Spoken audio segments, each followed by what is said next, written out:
이 저녁에 봉독해드린 말씀, 본문은요, 우리 흔히 이야기하는 족보입니다.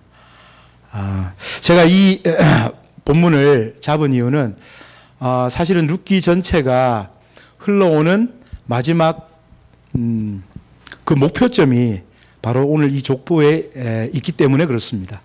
그래서 이 말씀을 가지고 룻기 전체를 한번 살펴보면서 은혜를 나누겠고요. 조금 더 넓게는 룻기까지 오게 된 그런 이야기들, 창세기부터 이렇게 한번 나눠보도록 하겠습니다. 들어와서 깜짝 놀랐습니다. 이렇게 어성경이 읽어지네, 이게 있어가지고요. 사실 목사님께서 어성경 읽어지네 세미나를 좀 해주세요 이랬으면 뭐 좀 준비 좀 많이 해가지고 왔을 텐데, 하여튼 오늘 시간이 또 정해져 있기 때문에 구약 전체는 못하고 룻기까지 오게 된 그런 이야기, 또 그 안에 흘러가는 하나님의 나라를 증거하고, 또 혹 하나님께서 은혜 주시고 기회 주시면 다음번에 마저 다 해드리도록 그렇게 하겠습니다. 다음에 또 불러달라는 얘기는 아닙니다.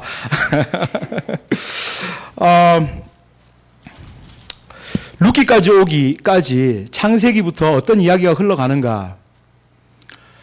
하나님께서는요, 태초에 천지를 창조하셨습니다. 태초에 천지를 창조하시고 하나님께서는 그 모든 것들을 아담과 하와에게 다 다스리고 정복하라고 다 소유권을 다 주셨습니다. 하나님께서는 태초에 천지를 창조하시면서 계속해서 반복하시며 하셨던 말씀은 그들에게 복을 주시고 또 보시기에 좋았더라, 이 말씀을 계속 반복하시죠. 그때 주셨던 그 복은요, 사실은 지갑이 뚱뚱해지고 더 예뻐지고 더 좋은 차를 타고 더 좋은 집에 사는 거 아니죠? 아닙니다. 성경에서 이야기하는 복은요, 어느 한순간 그런 거 이야기하는 적이 한 번도 없습니다. 성경에서 이야기하는 복은요, 생명입니다. 생명을 잃어버렸던 자들이 생명을 누리게 되는 것, 그것을 성경에서는 복이라고 이야기합니다. 그렇게 하나님께서 복을 주시면서 모든 것을 다 다스리고 정복하고 가질 수 있는 소유권을 주셨습니다. 그런데 하나님 이거 한 가지만 아담과 하와가 기억하면 좋겠다라고 하신 게 있어요. 뭔가 하면, 야, 니네한테 내가 다 줬지만 이거 원래 주인은 누군지 네가 알지, 그것만 기억했으면 좋겠어 라고 해서 세워놓은 게 선악과입니다. 그래서 하나님께서 선악과를 세워놓으셨어요. 아담은 선악과를 보면서, 맞아요, 하나님께서 정말 왕이시고요, 하나님께서 이 모든 것들의 주인이세요, 그저 나는요 대리 통치권을 가지고 하나님 주신 것을 그냥 누리는 것뿐이에요 라고 고백했어야 됩니다. 그것을 어떻게 고백하는가 하면 선악과를 보고 안 먹으면 되는 거였어요. 뭘 되게 유식하고 뭐 되게 잘나고 그래서 뭔가를 해서 하나님의 왕권을 인정하는 게 아닙니다. 그냥 보고 안 먹으면 되는 거였어요. 그런데 그들이 선악과를 먹었습니다. 우리 그 장면 한번 가볼까요? 창세기 3장으로 가보겠습니다.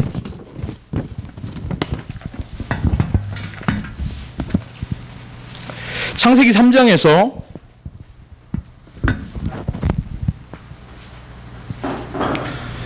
뱀이 하와를 찾아와서 유혹을 합니다.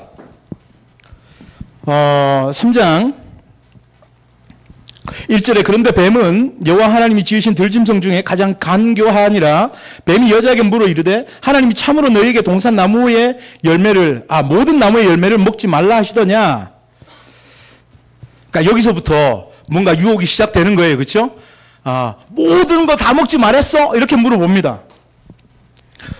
여자가 뭐라고 하는가 하면 2절 여자가 뱀에게 말하되 동산 나무의 열매를 우리가 먹을 수 있으나 동산 중앙에 있는 나무의 열매는 하나님 말씀에 너희는 먹지도 말고 만지지도 말라 너희가 죽을까 하노라.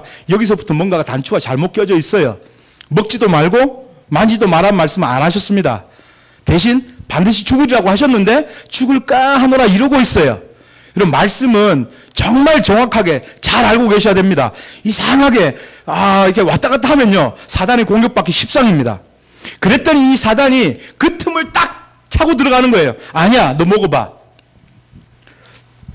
4절 뱀이 여자에게 이르되 너희가 결코 죽지 아니하니라. 하나님의 말씀을 정면으로 딱 배치합니다. 결코 안 죽는데요. 5절 너희가 그것을 먹는 날에는 너희 눈이 밝아져 하나님과 같이 되어 선악을 알 줄 하나님이 아심이니라. 여러분 이 뱀의 유혹을 가만히 보면요. 이 뭘 공격을 하는가 하면 이 네 가지 거짓말 있잖아요. 안 죽을 거야. 눈이 밝아질 거야. 하나님같이 되어서 선악을 알게 될 거야. 이 모든 사실이 어디에 화살표가 있는가 하면 너 하나님처럼 될 거야. 거기에 있어요. 너 하나님처럼 되어서 안 죽을 거야. 너 하나님처럼 되어서 너 눈 밝아질 거야. 너 하나님처럼 되어서 이제 선악을 판단하는 기준이 네가 될 거야. 라고 지금 유혹하고 있는 겁니다. 이 말을 딱 듣고 선악과를 보니까 먹음직도 하고 보암직도 하고 지혜롭게 할 만큼 탐스럽기도 했죠. 육신의 정욕, 안목의 정욕, 이생의 자랑이었던 거예요. 하나님처럼 되고 싶어서. 원래 왕은 하나님이십니다. 하나님이 모든 것의 주인이세요. 그런데 하와가 이 말을 딱 듣고 나니까 자기가 주인이 되고 싶은 거예요. 자기가 자기 삶에도 주인 되고 싶고 자기가 모든 것들을 결정하고 싶고 자기가 모든 선악의 판단의 기준이 되고 싶었던 겁니다. 하나님이 되고 싶은 마음에 선악과를 먹은 거예요. 인간의 비극은 여기서부터 시작됩니다. 우리도 사실 날마다 선악과 앞에 서 있습니다. 우리가 가진 모든 것들에 우리는 이름표, 우리는 네임택을 다 붙여놓지 않습니까? 자식도 내 거, 기업도 내 거, 내 통장에 있는 돈도 내 거, 우리 교회도 내 거. 지금 교회가 자기 거라고 생각하는 사람 때문에 지금 굉장히 어려움을 겪고 있는 거 여러분 아시죠? 온통 우리는요 선악과 앞에 서 있는 겁니다. 거기서 하나님 물어보세요. 야 이거 누구 거니? 누가 왕이니? 이거 물어보고 계신 거예요. 하와는 자기가 왕이 되고 싶었습니다. 그래서 이걸 먹었어요.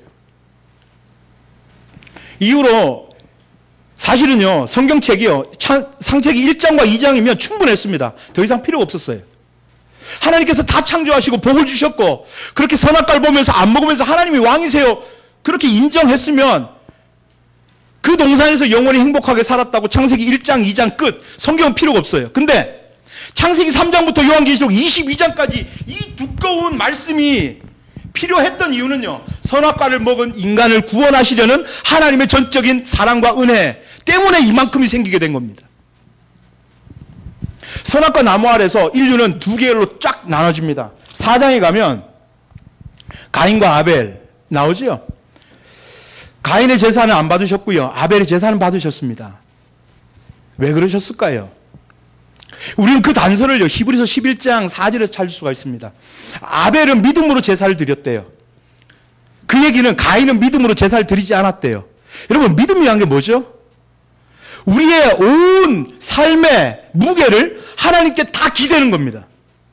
그분께 기대서 그분이 없으면 나는 완전히 쓰러지고 마는 그런 상태, 그걸 우리는 믿음이라고 하는 거예요. 그러니까 아벨은요 그가 믿음으로 하나님께 예배를 드렸다는 건 그가 온전히 신뢰하는 분은 하나님이시고 하나님이 나의 왕이라고 하는 그 고백대로 그렇게 예배를 드렸다는 겁니다. 그래서 하나님께서 주신 디렉션이 뭔지는 모르겠지만 성경에 나와 있지 않아서 근데 하나님께서 원하시는 꼭 그 디렉션대로 하나님의 왕권을 인정하며 예배를 드렸기 때문에 아벨의 제사는 받으신 거예요. 그래서 성경은 뭐라고 하는가 하면 아벨과 그의 제물은 연락하셨지만 여러분 제물보다 예배자를 먼저 받으십니다. 제물이 중요한 게 아니에요. 아벨과 그의 제물은 가인과 그의 제물은 연락하지 않으셨다고 합니다. 제물을 거절하시기 이전에 예배자부터 거절하셨습니다. 중요한 건 제물이 아닙니다. 중요한 건 내가 얼마나 하나님께 많이 바치는가, 내가 하나님께 얼마나 많은 시간을 투자하는가. 하나님 그거 원하시지 않으세요. 하나님 그거 필요하신 분이 아니라니까요. 하나님은 하나님께서 우리를 사랑하시는 만큼 우리도 하나님을 사랑하는 걸 원하신다는 겁니다. 그래서 아벨은 하나님의 왕권을 인정하며 그렇게 예배를 드렸고 그것이 피 흘림의 제사였다라고 하면 바로 드린 거고요. 가인은 뭔지 모르겠지만 자기 생각대로, 자기 상식대로, 자기 의의대로 그렇게 드렸기 때문에 그는 제물이 거절되기 전에 그 가인, 예배자부터 거절됐다는 겁니다. 이제 창세기 4장 16절 이하로 보세요. 가인, 그렇게 하나님께 거절받았던, 하나님의 왕권을 거부했던 가인이 어떤 그 계열의 사람들을 이루며 살아가는지 한번 보세요. 가인이 여호와 앞을 떠났다고 하죠. 범죄한 가인이 여호와 앞을 떠납니다. 죄의 증상은요, 하나님을 떠나는 거예요. 아담이 선악과를 먹고 나서 나무 뒤에 숨었던 거 기억하세요? 하나님을 숨었습니다. 죄인의 증상이에요. 그리고 어디로 갔는가? 놋 땅에 거주했다고 합니다. 놋의 뜻은요, 유리하다, 방황하다 이런 뜻이에요. 그러면서 성을 쌓았다고 합니다. 17절 아내와 동침하며 그가 임신하여 에녹을 낳은지라 가인이 성을 쌓고 그의 아들들의 이름으로 성을 이름하여 에녹이라 한지라. 여기 에녹은 살아계실 때 바로 승천하셨던 그 에녹하고 전혀 다른 분이십니다. 동명이인이세요. 헷갈리면 안 돼요. 가인이 지금 자기 성을 쌓았대요. 영어 성경에 보면 build a city라고 되어 있습니다. 자기가 다스릴, 자기의 왕권을, 자기의 영향력을 행사할 자기의 바운드리를 만들었다는 겁니다. 그리고 그 이름을, 자기 아들의 이름을 따서 에녹이라고 줬다고 해요. 그렇게 흘러가는 인간 군상들의 자기의 왕권을 계속해서 하나님 앞에서 이야기하는 그 사람들이 흘러가는 모습을 보면 특별히 그 19절의 라멕 한번 보세요. 두 아내를 맞이하였다고 합니다. 근데 이 사람이 두 아내를 불러다 놓고 무슨 자랑을 하고 있는가 하면 23절이요. 라멕이 아내들에게 이르되 아다와 실라여 내 목소리를 들으라. 라멕의 아내들이여 내 말을 들으라. 나의 상처로 말미암아 내가 사람을 죽였고 나의 상함으로 말미암아 소년을 죽였도다. 지금 그 조상 가인이 한 짓과 똑같은 짓을 지금 하고 있습니다. 약간의 상함을 입었나 봐요. 그것 때문에 분을 참지 못하고 사람을 죽여버렸대요. 가인이 자기의 동생 아벨을 자기의 힘으로 죽이며 자기의 왕권을 그렇게 이야기하고 자기의 왕권을 주장했던 것처럼 똑같이 지금 가인의 후손인 라멕도 누군가 사람을 지금 죽이고 자기의 힘을 지금 과시하고 있는 겁니다. 자기가 왕이라는 거예요. 그걸 두 아내들을 불러다 놓고 자랑처럼 이야기하고 있습니다. 이 가인 계열은 이렇게 흘러가는 반면에 아벨 대신, 죽임당한 아벨 대신 다시 주신 씨인 셋은 어떤 계열을 이루는지 25절부터 성경은 이야기를 합니다. 아담이 다시 자기 아내와 동침하며 그가 아들을 낳아 그의 이름을 셋이라 하였으니 이는 하나님이 내게 가인 죽인 아벨 대신에 다른 씨를 주셨다 함이며 셋도 아들을 낳고 그의 이름을 에노스라 하였으며 그때 사람들이 비로소 여호와의 이름을 불렀더라. 여호와의 이름을 불렀다라고 하는 것은 하나님 앞에 하나님의 왕권을 인정하며 예배하는 예배 공동체를 이루었다라는 겁니다. 사실 여러분, 예배라는 게 뭡니까? 내 삶에 하나님이 주인이시라는 것을 고백하는 것이 예배입니다. 그러니까 우리가 지금 모여서 예배하는 것은 공예배로 모이는 것이고, 우리가 공예배가 끝나면 삶의 예배로 나가서 우리의 모든 삶의 순간순간 내 말과 내 행동과 내 삶의 결정들을 통해서 하나님이 왕이시고 하나님이 참 창조주이신다는 것을 내 삶으로 드러내는 것, 그게 예배가 아니겠습니까? 그렇죠? 셋 계열은 예배 공동체로 흘러갔다는 거예요. 그러니까 하나님께서는 어떤 공동체를 인정하시는가 하면 창세기 뒤에 5장에 가면요, 아담의 족보가 나오는데 아담의 족보는 아담과 가인으로 흘러가지 않습니다. 아담의 족보는요, 아담 그리고 셋으로 흘러갑니다. 하나님을 인정하고 하나님을 예배한 그 계열, 그 공동체만 하나님이 인정을 하세요. 근데 이 이후에 보니까 가인 계열이 뭘 하고 있는가? 점점점 하나님을 거역하는, 생명이 아닌 사망의 길로 점점 가더라는 겁니다.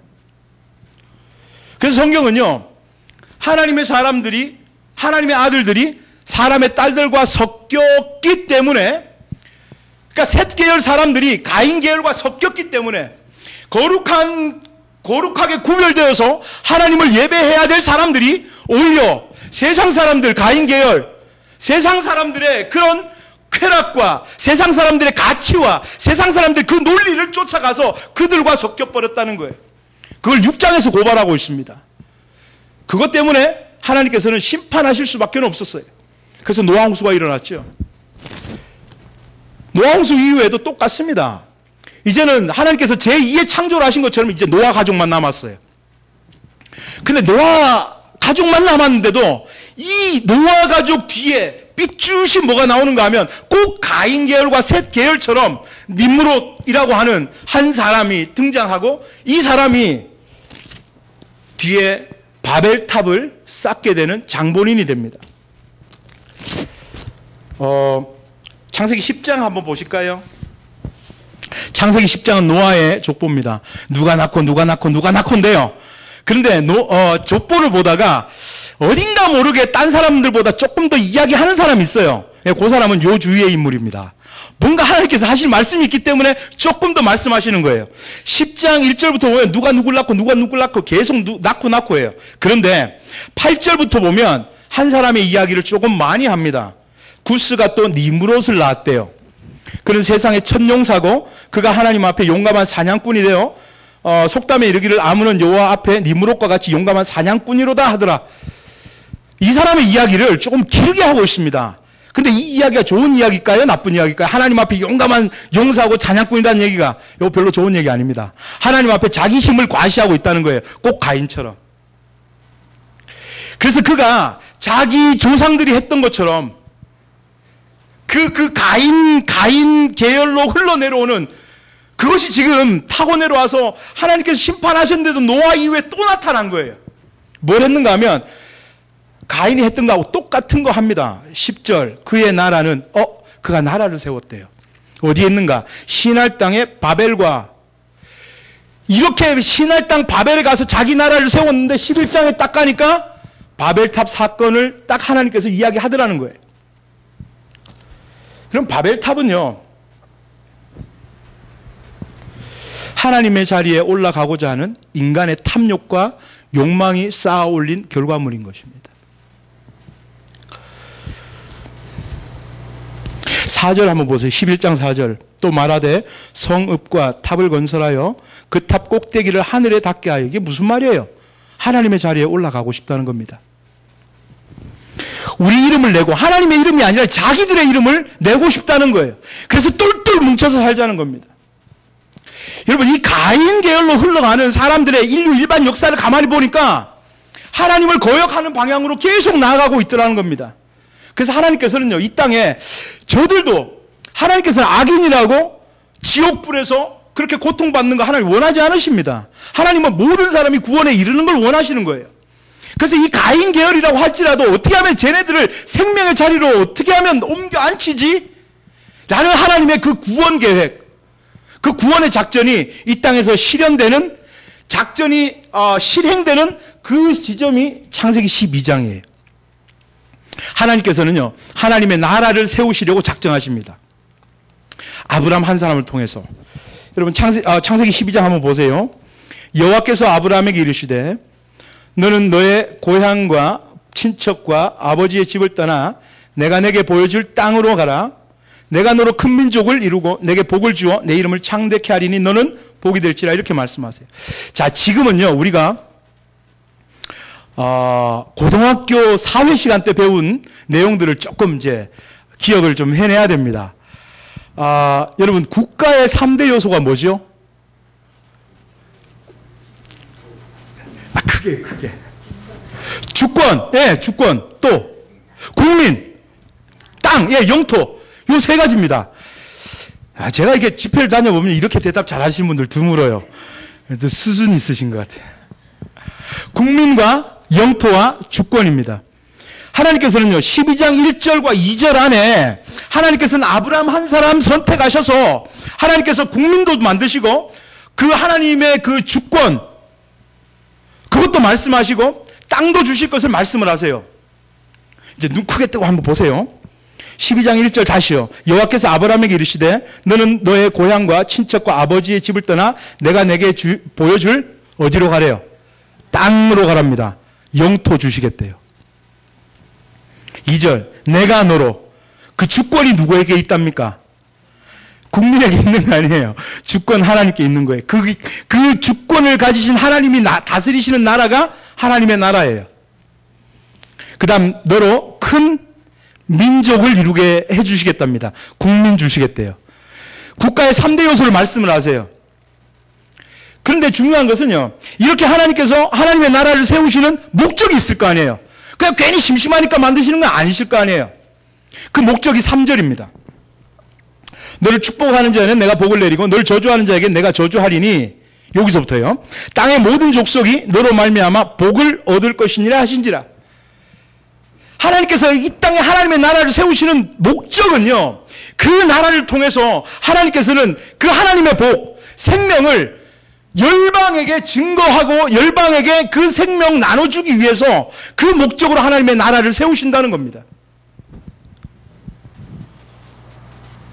처음에 하나님께서 그렇게 주셨던, 창세기에서 주셨던, 1장에서 주셨던 그 복, 그 생명의 복, 그거 이 땅 가운데 퍼뜨리고 유통시키고 전달하기 위해서 하나님께서 하나님의 나라를 세우시는 거예요.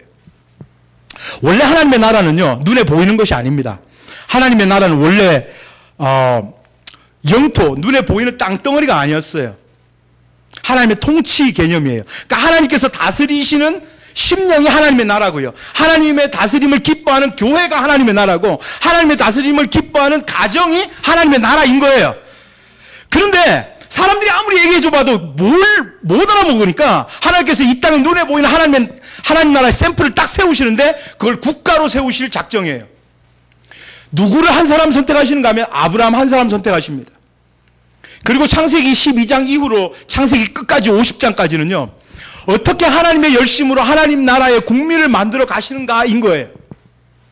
아브라함, 이삭, 야곱 3대에 걸쳐가며 그 야곱의 70명의 가족이 애굽에 들어가는 것으로 창세기는 끝이 납니다. 그 가운데 보세요. 어떤 사람이 하나님 나라의 국민이 될 수 있는가?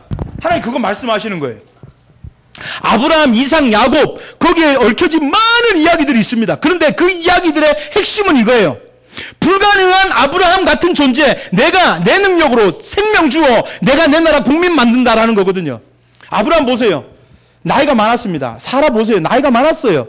애기 못 낳습니다. 생명을 배출해낼 아무런 능력이 없는 불가능한 사람들이었습니다. 그런데 하나님의 능력으로, 하나님의 전적인 은혜로 그들에게 생명 흘러가게 하신 거예요. 전적으로 순종하는 사람, 아브라함 갈 바를 알지 못하고 하나님께서 지시하신 곳으로 갔다고 하시지 않습니까? 아브라함이 몰랐던 건 있어요. 어디로 가야 될지는 몰랐습니다. 근데 아브라함이 분명히 한 가지 알고 간 건 있어요. 내가 지금 누구하고 같이 가는가? 그건 알고 갔습니다.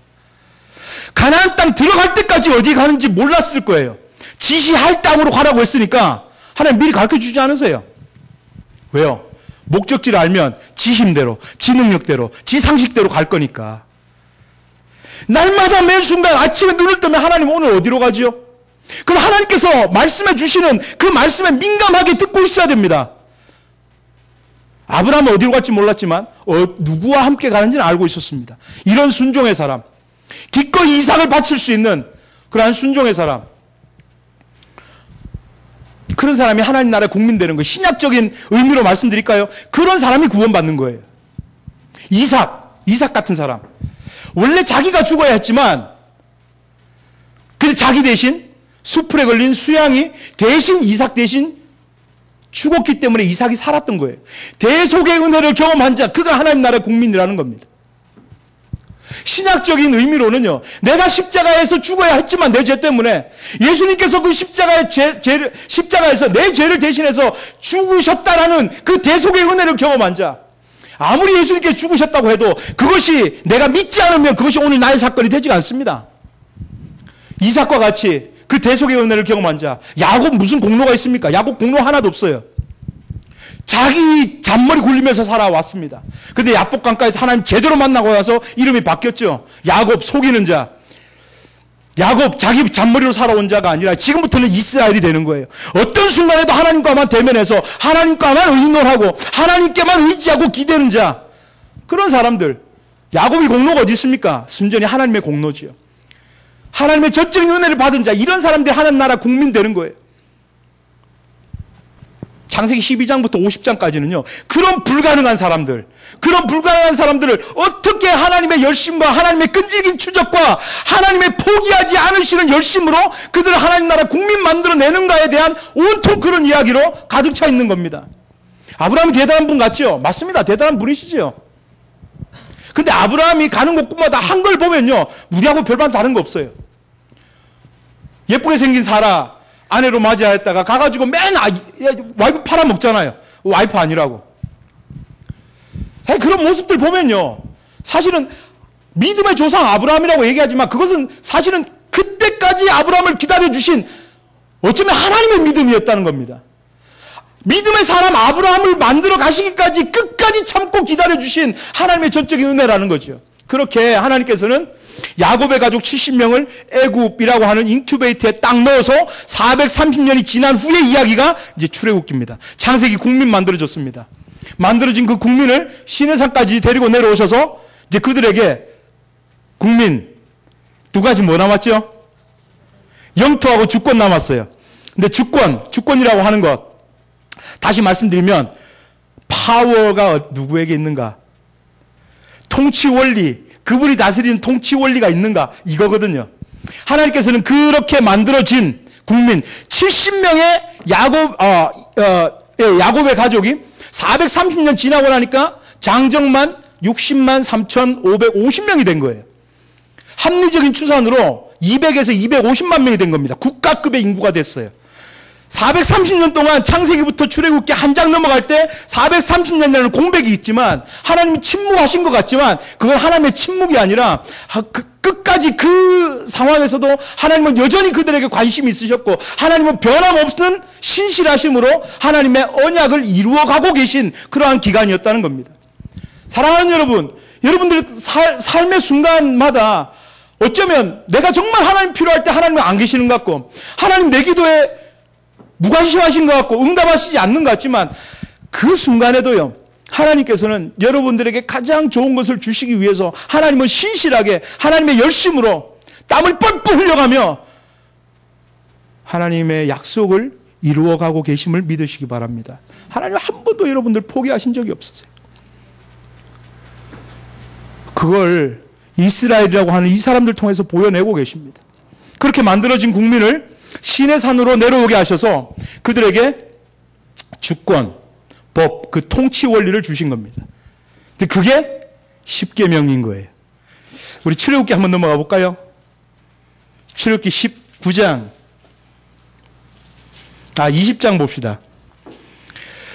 그렇게 하나님의 열심으로 하나님 나라의 국민을 만드신 그들에게 시내산에서 그들 손에 하나님 나라의 국법인 율법을 주십니다. 633개 조항의 그 율법들 딱 압축한 것이 십계명이에요. 그게 이제 20장에 나오죠. 나 외에 다른 신 섬기지 말라. 널 위하여 우상 만들지 말라. 하나님의 이름을 망령 때 이끌지 말고 안식일을 기억하여 거룩하게 지키라. 부모를 공경하라. 살인하지 말라. 간음하지 말라. 도둑질하지 말라. 거짓말하지 말라. 이웃의 것을 탐하지 말라. 이 10가지이지 않습니까? 근데 사실은요, 이 율법에 대해서 우리가 오해하고 있는 게 있습니다. 율법은 야, 내가 내 열심으로 니네들 이렇게 많이 불려놨으니까 니네들 내가 앞으로 지금부터 얘기하는 거 잘 듣지 않으면 내가 가만히 안 놔둬 라는 게 아니에요. 여러분, 율법의 기본 정신은 사랑입니다. 하나님께서 얼마나 우리를 사랑하시는가, 그 사랑 앞에서 우리가 반응하기를 원하신다는 겁니다. 내가 너희를 이렇게 사랑할 만큼 너희도 나를 사랑했으면 좋겠어. 나를 사랑하는 그 사랑을 너희도 이웃끼리 사랑했으면 좋겠어 라고 하는 하나님의 사랑에 대한 그 반응을 하나님께서 요구하신 겁니다. 그러니까 첫째 계명부터 네 번째 계명까지는요, 어떻게 하나님을 사랑할까? How to love God입니다. 하나님을 사랑하는 사람, 하나님 외에 다른 신 섬기지 않습니다. 하나님을 사랑하는 사람, 자기를 위해서 다른 우상 만들지 않습니다. 하나님을 사랑하는 사람, 하나님의 이름을 욕보이지 않습니다. 하나님을 사랑하는 사람, 안식일을 기억하여 거룩하게 지킵니다. 그 얘기는 참 안식, 생명 누림은 하나님께만 있습니다라는 그 고백하는 사람. 그 다음에 또 요구하신 것은 너희끼리도 사랑하면서 살았으면 좋겠어. How to love people. 사람을 사랑하는 사람은요, 그 사랑 받은, 하나님께 받은 사랑으로 사람을 사랑하는 사람은 부모를 공경합니다. 살인하지 않습니다. 간음하지 않습니다. 도적질하지 않습니다. 이런 것들이 사랑하는 그 하나님을 사랑하는 사람 안에서 드러나는 심뜸인 거예요. 그런 증상들입니다. 하나님께서는요, 이렇게 내가 너희를 사랑으로 다스릴 거야 라고 율법을 주신 거예요. 그러니까 갈라디아서에도 로마서 13장에도 사랑은 율법의 완성이고 마침이라고 말씀하시잖아요. 그때 얘기하는 사랑, 예수님께서도 율법을 두 가지로 압축해 주셨잖아요. 하나님 사랑, 이웃 사랑. 율법의 기본 정신은 사랑입니다. 이 사랑을 가지고 이제는 하나님을 잘 섬기며, 하나님이 사실 눈에 보이지 않지만 하나님이 눈에 보이지 않는 하나님이 나의 왕이세요, 나의 소유권자이세요 라고 고백하며 그렇게 사는 모습들이 십계명을, 그 율법을 지키며 그 국법을 지키며 사는 모습이 되는 겁니다. 자, 이제 그 국민들이 이제 주권인 법도 받았어요. 이제 뭐만 남았죠? 이제 땅만 받으면 돼요. 민수기는 땅 찾으러 가는 이야기입니다. 성경이 그렇게 흘러가요. 땅 찾으러 올라가다가 가데스 바네아에서 정탐꾼을 보내죠. 근데 그 사건 좀 보기 전에 우리 신명기 한번 먼저 좀 볼까요? 신명기 1장 19절 보시면 우리 하나님 여호와께서, 다 찾으셨습니까? 저만 혼자 막 나가는 거 아니죠? 신명기 1장 19절. 우리 하나님 여호와께서 우리에게 명령하신 대로 우리가 호렙산을 떠나 너희가 보았던 그 크고 두려운 광야를 지나 아모리 족속의 산지길로 가데스 바네아를 이른 때에 내가 너희에게 이르기를 우리 하나님 여호와께서 우리에게 주신 아모리 족속의 산지에 너희가 이르렀나니, 여기서부터 중요해요. 21절 22절.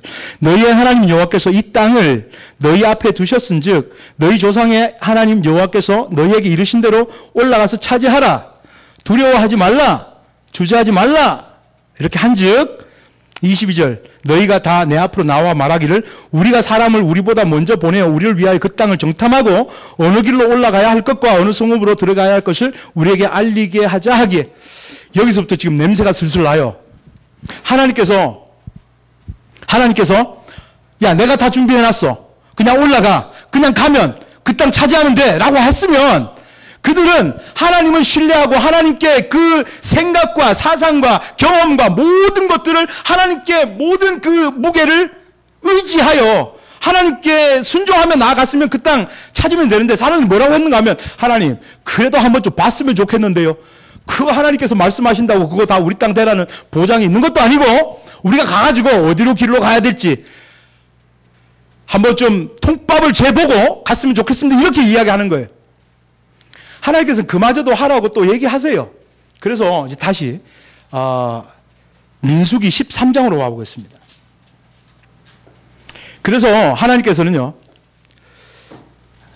지금 성경 좀 왔다 갔다 해서 좀 죄송합니다. 근데 성경에 흘러가는 이야기를 좀 말씀드리다 보니까 여러분 어떠세요?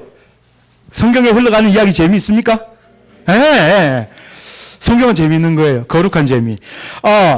13장 보시면요. 13장 2절 사람을 보내어 내가 이스라엘 자손에게 주는 가나안 땅을 정탐하게 하되, 그 정탐꾼을 보냈습니다. 각 지파에서 한 명씩 뽑아서 12명을 보냈는데 오면서 뭘 가지고 왔는가 하면 23절 보시면 또 에스골 골짜기에 이르러 거기 포도송이가 달린 가지를 베어 둘이 막대기에 깨어 메고 또 석류와 무화과를 따니라. 그러니까 영어 성경에 보면 조금 더 분명하게 나와요. 포도 한 송이라고 합니다. 포도 한 송이를 막대기 깨어서 두 사람이 그 앞에서 뒤에서 이렇게 메고 오는 겁니다. 얼마나 크면 그랬을까요?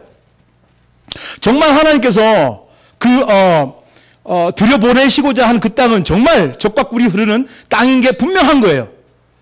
근데 정말 거기가 토양이 좋고 비옥하고 정말 모든 환경과 조건이 좋아서 젖과 꿀이 흐르는 땅이 아닙니다. 한 번만 더 왔다 갔다 할게요. 신명기 11장.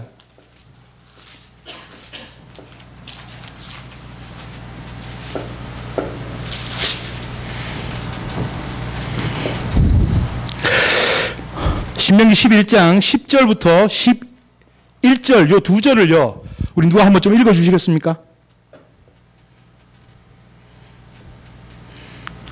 너희가 차지하려는 땅을 내가 나온 애굽 땅과 같이 아니하니 거기에서는 너희가 포장한 후에 발로 문대기를 채소같게 된과 같이 하였거니와 너희가 건너가서 차지할 땅은 산과 골짜기가 있어서 하늘에서 내리는 비를 흡수하는 땅이요. 아멘. 지금 하나님께서 들여보내시고자 하는 그 가나안 땅은요, 되게 비옥한 땅이 아니래요. 애굽 땅, 그들이 살았던 애굽 땅은요, 그 나일강의 그 범람하는 그런 그 비옥한 토양에서 물 10바가지 갖다 대면 쌀 10가마니, 물 15바가지 갖다 대면 쌀 15가마니, 자기가 일한 대로 수고의 대가를 받을 수 있는 곳이지만 여기는 그렇지 않대요. 비를 다 흡수하고 땅이 그 물을 머금지 않는 그런 땅이랍니다. 그런데 왜 이 땅에 그렇게 그 엄청난 보지 못한 그런 그 엄청난 열매들이 맺혔을까요? 그 이유가 12절입니다. 네 하나님 여호와께서 돌보아 주시는 땅이라 연초부터 연말까지 내 하나님 여호와의 눈이 항상 그 위에 있느니라. 아무리 척박하고 아무리 힘들고 아무리 어려운 땅이라 할지라도 그 땅에 하나님께서 함께 하시면 그 땅은 젖과 꿀이 흐르는 땅인 줄 믿습니다. 우리가 있는 상황이, 우리가 지금 처해진 상황이 아무리 어렵고 힘들고 내가 도저히 넘어갈 수 없는 그 큰 산과 같은 것들이 있다고 할지라도, 내가 광야에 서 있다 할지라도, 물이 없고 농사 지을 수가 없고 내가 오늘 생존하기에 불가능한 땅에 서 있다 할지라도 여러분 그 땅도 천국이 될 수 있는 이유는 하나님께서 나와 함께 하시기 때문입니다. 아멘. 그래서 저는 그 찬양 너무 좋아해요. 높은 산이 거친 들이 초막이나 궁궐이나 내 주 예수 모신 곳이 그 어디나 하늘나라. 아멘. 초막이면 어떻고 궁궐이면 어떻습니까? 예수님 오신 그곳이 천국입니다. 하나님께서 그 땅에 내가 함께하고 있다라고 하는 것을 열매를 통해서, 포도송이 하나를 통해서 딱 보여주신 거예요. 저들이 그걸 보고 와, 하나님께서 이렇게 좋은 곳을 예비해 주셨고 하나님께서 함께 하시는구나 라는 것을 알아먹고 들어갔으면 됐는데, 근데 사람들이 와가지고 그러죠. 못 가겠다고. 거기 사는 안악자손 보니까 너무 커서 우리는 메뚜기 같다고. 그 보고를 받고 나서 사람들이 어떻게 하는가 하면요, 민수기 14장을 보면 14장 1절에 온 회중이 소리를 높여 부르짖으며 백성이 밤새도록 통곡했대요. 그러면서 뭐라고 하는가 하면 2절, 이스라엘 자손이 다 모세와 아론을 원망하여 온 회중이 그들에게 이르되 우리가 애굽 땅에서 죽었거나 이 광야에서 죽었으면 좋았을 것을, 와 죽겠다, 이런 겁니다. 그리고 뭐라고 하는가 하면 3절 후반절, 애굽으로 우리가 애굽으로 돌아가는 것이 낫지 아니하랴. 4절, 이에 서로 말하되 우리가 한 지휘관을 세우고 애굽으로 돌아가자. 모세 니 필요 없고 이제 딴 지도자 하나 세워서 나 애굽으로 돌아갈래, 이런 겁니다. 지금 하나님께서 왜 그들을 여기까지 인도하셨는데요? 하나님의 나라 세우시려고. 그 세상에서 예수님 없이 태어났다가 예수님 모르고 살다가 예수님 계시지 않는 그 지옥으로 갈 수밖에 없는 그 가인 계열 사람들을 셋계열 생명 공동체로 옮겨주시기 위한 그 사명 감당하려고, 그 사명 감당시키시려고 이 땅에 하나님의 나라를 세우시려고 하나님의 열심으로 여기까지 인도하셨는데 못 들어가겠답니다. 사명 포기하겠대요. 그러면서 하는 말이 뭔가 하면 죽겠다라고 합니다. 우리가 뱉는 한 말 한 말이 얼마나 중요한가 하면요, 우리 14장 28절 누가 한번 읽어주시겠습니까?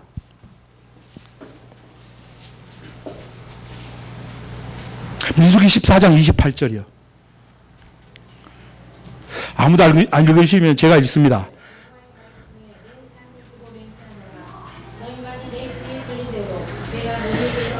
아멘. 우리가 하는 한 말 한 말을 하나님께서 다 듣고 계십니다. 지금 이 사람들이 뭐라고 합니까? 죽겠다 그래요. 죽겠다고 얘기했던 사람들 광야에 다 죽었습니다.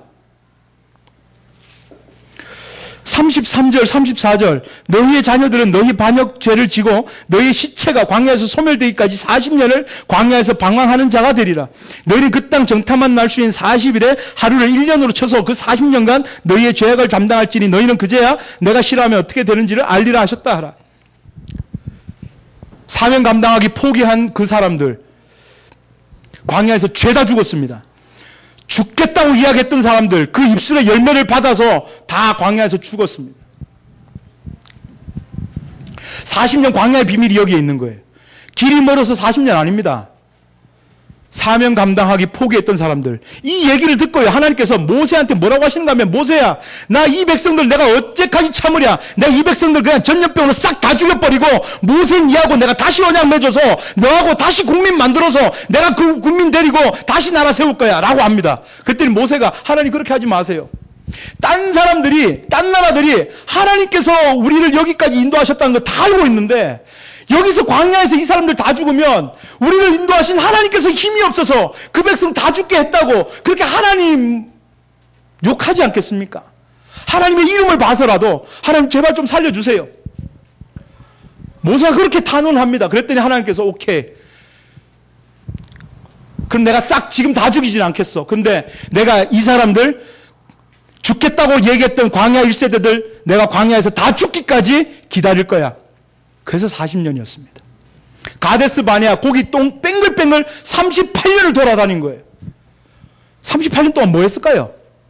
그냥 하늘에서 내리는 만나 먹다가 그냥 화장실 갔다가 아침에 또 만나 먹고 또 화장실 갔다가 그냥 그렇게 먹다가 죽었습니다. 이 250만 명이요. 스데반 집사님은 이분들을 광야 교회라고 얘기했습니다. 사도행전 7장에 이분들, 사도행전 7장 38절에 이분들 광야 교회라고 얘기하겠습니다. 하나님께서 이 땅에 교회를 세우신 목적이 있으세요. 이 출애굽부터 지금까지 하나님께서 이들 여정 가운데 어느 하나 예수님 없는 곳이 없어요. 예수님의 보혈 때문에 이들이 교회가 된 거예요. 6월절 어린 양이 예수님 아닙니까? 무교절, 무교병, 죄 없는 떡, 그게 예수님 아닙니까? 하늘에서 내려온 만나, 생명의 양식인 예수님. 무리바의 반석, 그 반석 쪼개져서 그 반석에서 나온 생수로 사람들을 살렸던 그 반석이 예수님이라고 고린도서 10장에 말씀하시지 않습니까? 자기의 몸을 찢어서 그 안에 있는 보혈을 흘려내어서 그 보혈 사람들에게 마시우심으로 도저히 능력 없고 가능성 없는 우리를 살려내신 온통 발자국마다 온통 시간마다 장소마다 예수님이 안 계신 곳이 없는데 그렇게 예수님으로 그들을 교회로 만들어내셨는데 그들이 지금 사명 감당 포기한 거예요. 그렇게 교회로 만드셨는데 하나님 250만 명이 되는 교회하고요. 사명 감당하기 포기한 교회하고는 일하지 않으십니다. 그들 그냥 광야에서 먹다가 죽을 때까지 그냥 기다리시는 거예요. 사랑하는 여러분, 우리 뉴스온 교회는 정말 하나님께서 이 땅에 세우신 목적이 있으셨을 텐데 그래서 이 교회 세우시면서 하나님의 열심으로 예수 그리스도의 십자가를 통해서 이 귀한 교회, 존귀한 교회를 세우셨는데 세우실 때에는 하나님께서 사명 주신 줄로 믿습니다. 하나님의 전적인 은혜로 우리가 교회로 세워졌는데 이제는 그 받은 은혜가 사명되어야 될 줄 믿습니다. 하나님께서는 사명 감당하지 않는 교회 200만 명, 250만 명 되는 교회하고도 일하지 않으세요. 다 그냥 먹다 죽었습니다. 2세대를 통해 가지고 다시 출발을 합니다. 그리고 요단 동편까지 와서 모세는 돌아가시고 2대 담임 목사님이신 여호수아를 지도자로 해서 땅 찾는 이야기가 여호수아서입니다. 우리 여호수아서 24장 한번 좀 볼까요?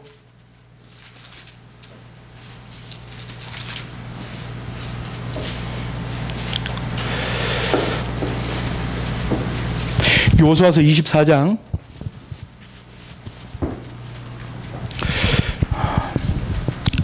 14절 15절 보시면 그러므로 이제는 여호와를 경외하며 온전함과 진실함으로 그를 섬기라. 너희의 조상들이 강 저쪽과 애굽에 섬기던 신을 치워버리고 여호와만 섬기라. 만일 여호와를 섬기는 것이 너희에게 좋지 않게 보이거든 너희 조상이 강 저쪽에서 섬기던 신이든지 또는 너희가 거주하는 땅에 있는 아모리 족속의 신들이든지 너희가 섬길 자를 오늘 택하라. 오직 나와 내 집은 여호와를 섬기겠노라. 여호수아서는 24장까지 되어 있습니다. 1장부터 12장까지는 땅 점령하는 이야기고요. 13장부터 24장까지는 점령한 땅 분배하는 이야기입니다. 자, 그러면 하나님의 나라가 국민도 만들어졌고 출애굽기에서 법도 받았고요. 여호수아서에서 땅도 받았습니다.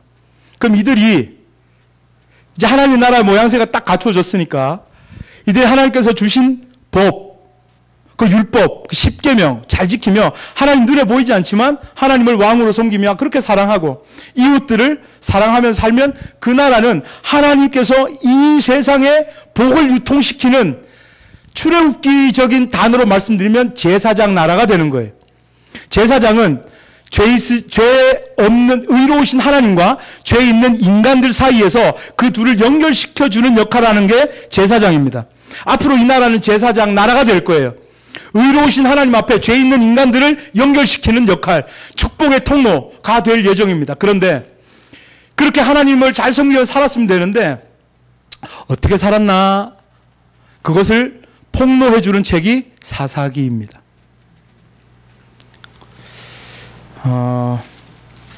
여러분 사사기 21장, 사사기 제일 뒤에 21장 25절 한번 보시겠습니다.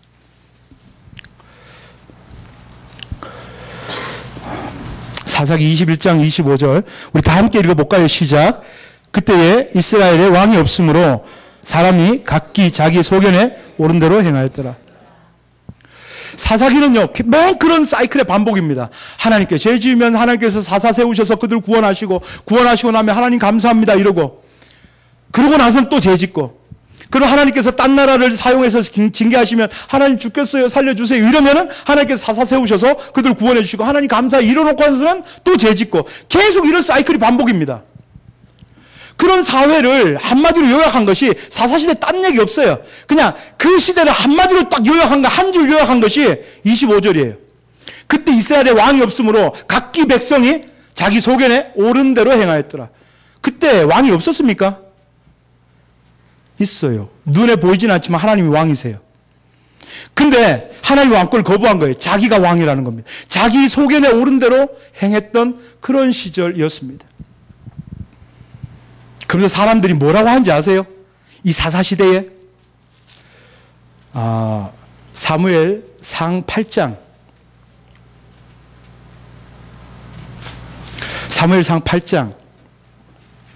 5절 보시면 사사시대에 거의 마지막 사사적인 성격으로 등장한 사람이 사무엘이거든요.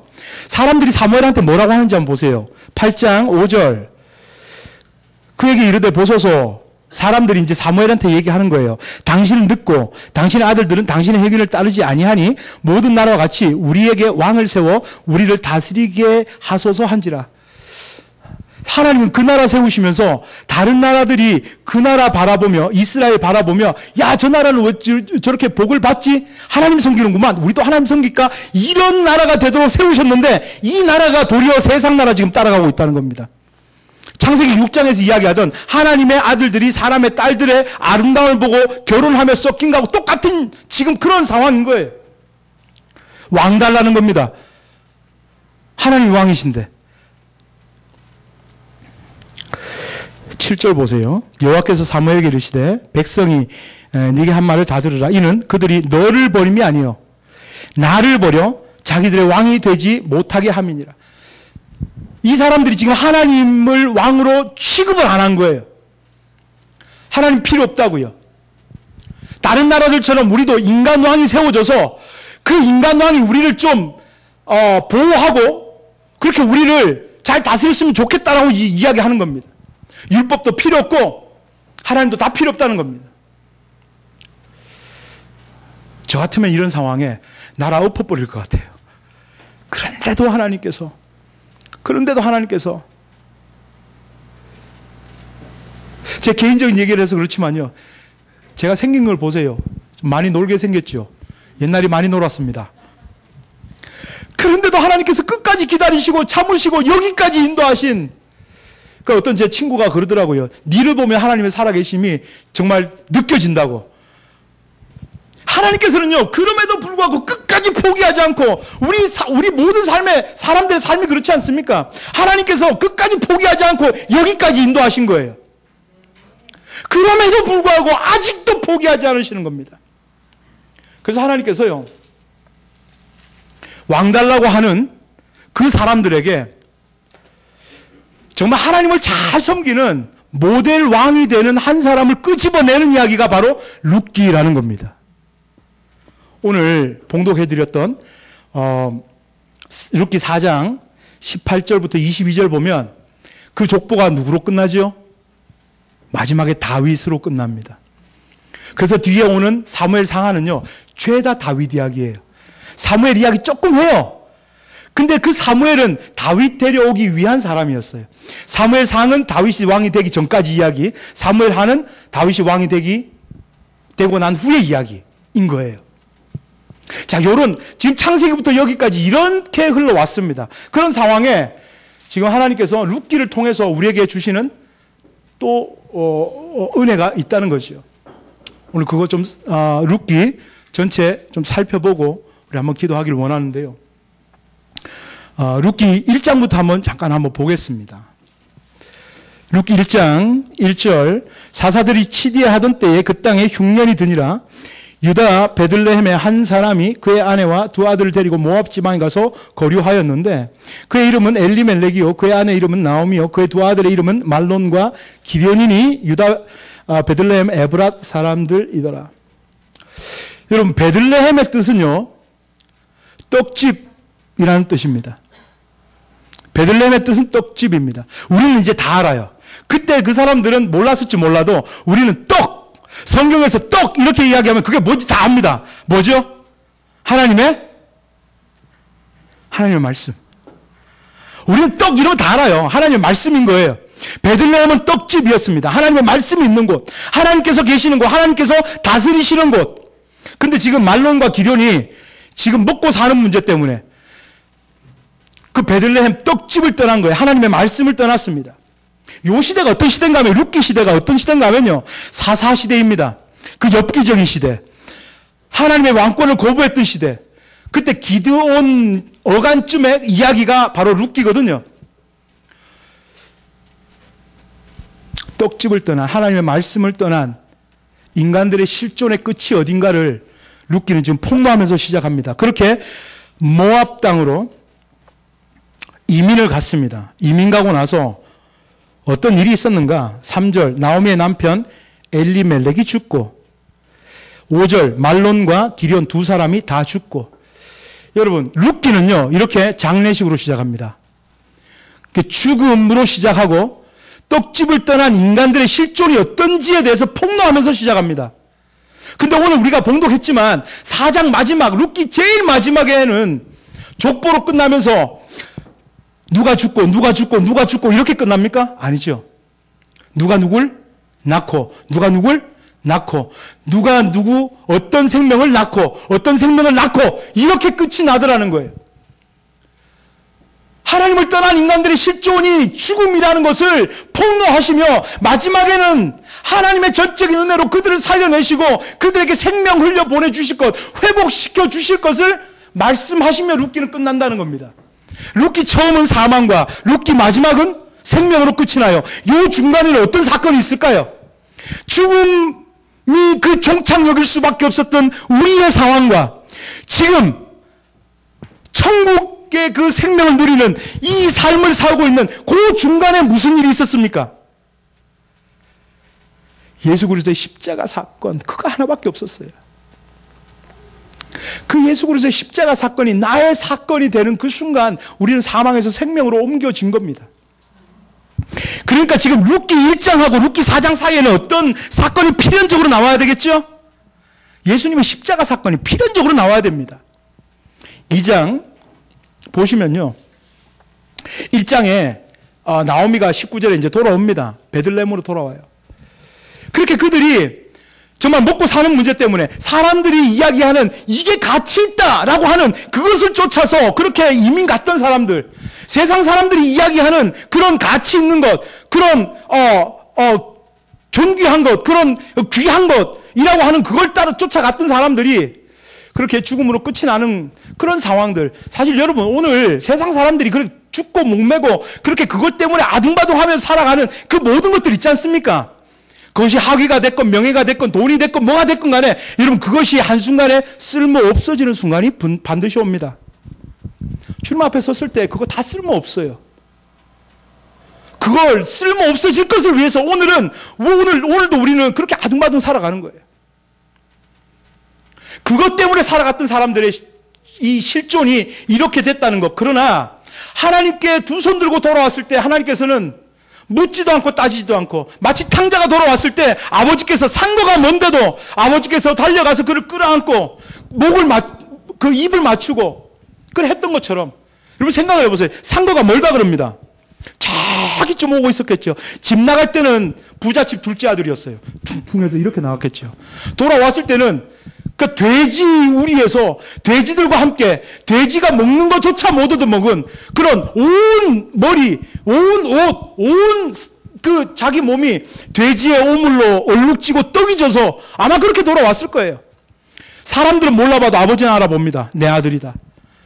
더러운 거 상관없어요. 쫓아가서 허그하고 입을 맞추고 그 아들 목욕시키고 좋은 옷 입히고 가락지 끼워서 신분을 회복시켜 줍니다. 다른 거 필요한 게 아니에요. 그냥 돌아오는 게 필요한 겁니다. 나오미 두 손 다 들고 돌아옵니다. 19절 이에 그 두 사람이 베들레헴까지 갔더라. 이 두 사람 누굴까요? 나오미와 룻인 것이요. 그래서 2장에는 보아스를 만나게 됩니다. 보아스가 룻을 보고 이렇게 이야기합니다. 여기서 한 가지 힌트 드리면요. 보아스는요. 아무런 공로 없는 자격 없는 룻을 구원해내는 예수님 그 모습을 지금 보여주고 있는 겁니다. 그 보아스가 룻에게 뭐라고 하는지 보세요. 8절, 2장 8절. 보아스가 룻에게 이르되 내 딸아 들으라. 이삭을 주우러 다른 밭으로 가지 말며 여기서 떠나지 말고 다른 곳에 가서 기웃기웃 얼쩡얼쩡 하지 말라는 겁니다. 세상 사람들이 이야기하는 그 가치 있다는 것에 목숨 걸지 말고 거기 가서 기웃기웃 하지 말라는 거예요. 떡집에 머무르고 있으라는 겁니다. 그리고 9절 그들이 베는 밭을 보고 그들을 따르라. 내가 그 소년들에게 명하여 너를 건드리지 말라 하였느니라. 목이 마르거든 그릇에 가서 소년들이 길어온 것을 마실지니라. 누구든지 목마르거든 내게로 와서 마시라. 나를 믿는 자는 성경 이름과 같이 그 배에서 생수의 강이 흘러나리라. 그 말씀하셨던 예수님께서 베푸시던 그 생수처럼 그분 안에서 우리는 생수를 맛볼 수 있습니다. 그러면서 14절에 보시면 식사 자리에 그 자기의 식탁에 초대를 합니다. 식사할 때 보아스가 룻에게 이르되 이리로 와서 떡을 먹으며 내 떡 조각을 초에 찍으라 하므로 룻이 곡식 베는 자 곁에 앉으니 그가 볶은 곡식을 주매 룻이 배불리 먹고 남았더라. 지금 보아스는요 룻을 자기의 식탁 자리에 초대를 했습니다. 룻은 모압 여인이었습니다. 남편을 사별한 사람이었습니다. 아무런 공로, 아무런 능력, 아무런 내세울 만한 게 하나도 없는 말 그 자체로 무가치한 사람일 뿐입니다. 적어도 유대인 남자의 입장에서 봐서는 그렇다는 거예요. 그런 아무런 공로도 없는 그 사람을 보아스는 자기의 식탁에 앉힙니다. 그렇게 불가능한 사람, 누구도 거들떠 보지 않은 사람, 그냥 내버려져서 그렇게 살다가 죽어도 누구 하나 애달파하지 않을 그 인생을 보아스는 자기의 식탁에 초대하는 겁니다. 우리의 인생이 그렇지 않습니까? 정말 내동댕이 쳐져서 누구 하나 우리를 위해서 울어줄 사람이 없고 나에게 영원한 그 진리의 길을, 생명의 길을 알려주는 사람 하나 없이 그렇게 살다가 죽을 수밖에 없는 우리에게 예수님께서 찾아오셨고 우리에게 그 길 보여주셨고 예수님의 식탁에 앉히셔서 예수님의 피를 마시게 하시고 예수님의 살을 먹이우셔서 그 예수님의 식탁에서 우리를 살려내신 겁니다. 이 똑같은 장면이 어디 나오는지 아세요? 우리 요한복음으로 한번 가볼까요? 요한복음 12장.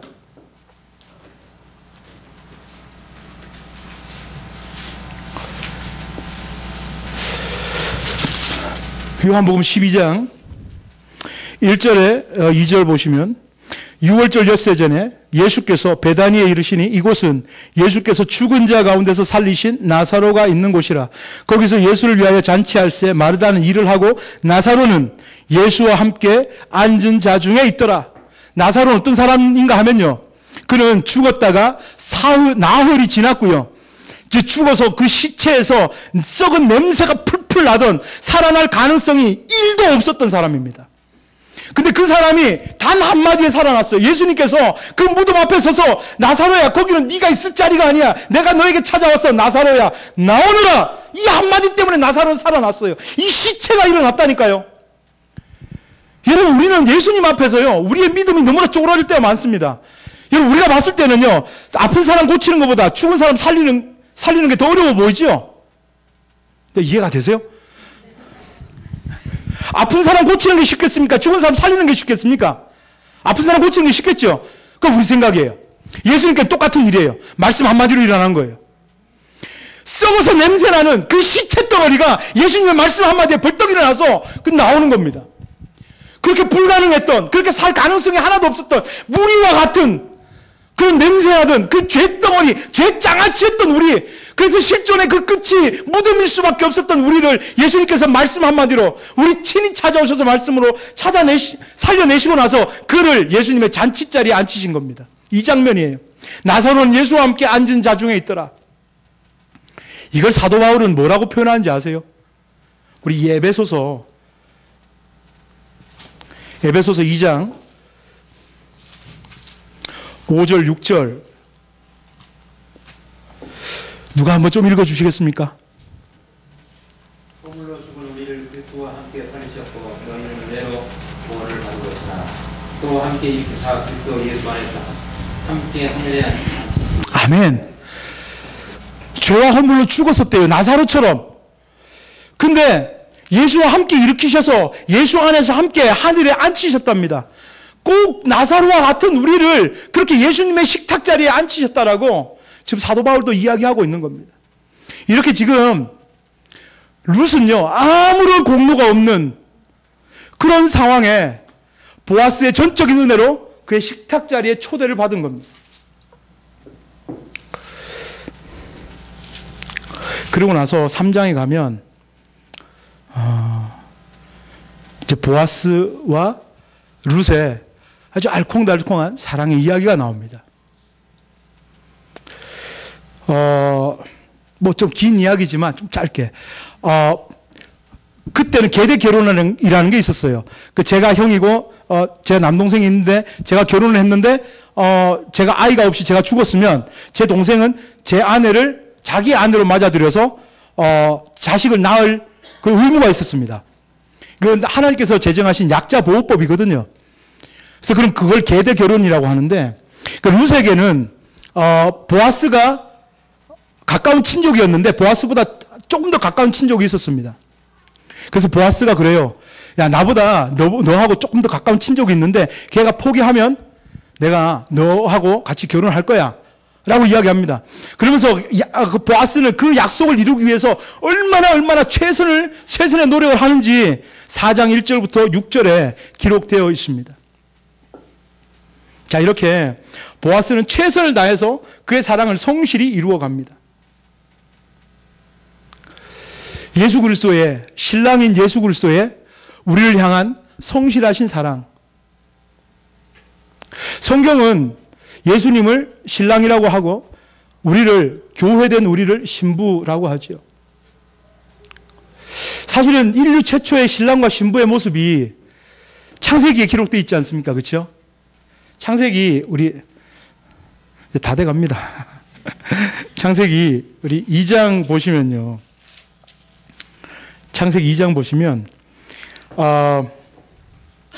2장 21절부터 이렇게 보시면 여호와 하나님이 아담을 깊이 잠들게 하시니 잠들 때 그가 그 갈빗대를 하나를 취하고 살로 대신 채우시고 여호와 하나님이 아담에게 취하신 그 갈빗대로 여자를 만드시고 그를 아담에게로 끌어오시니 아담이 이르되 그는 내 뼈 중에 뼈요 살 중에 살이라 이것을 남자에게서 취하였은즉 여자라 부르자 하니라.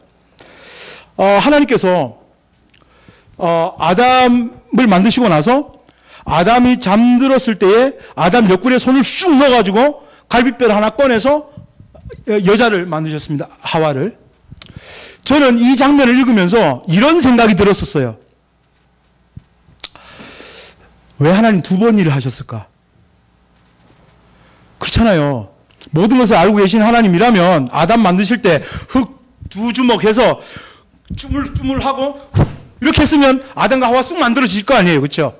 근데 왜 아담 먼저 만드시고 꼭 즉흥적이신 것처럼 차차차차 쟤 보니까 혼자 사는 거 보니까 별로 안 좋으네.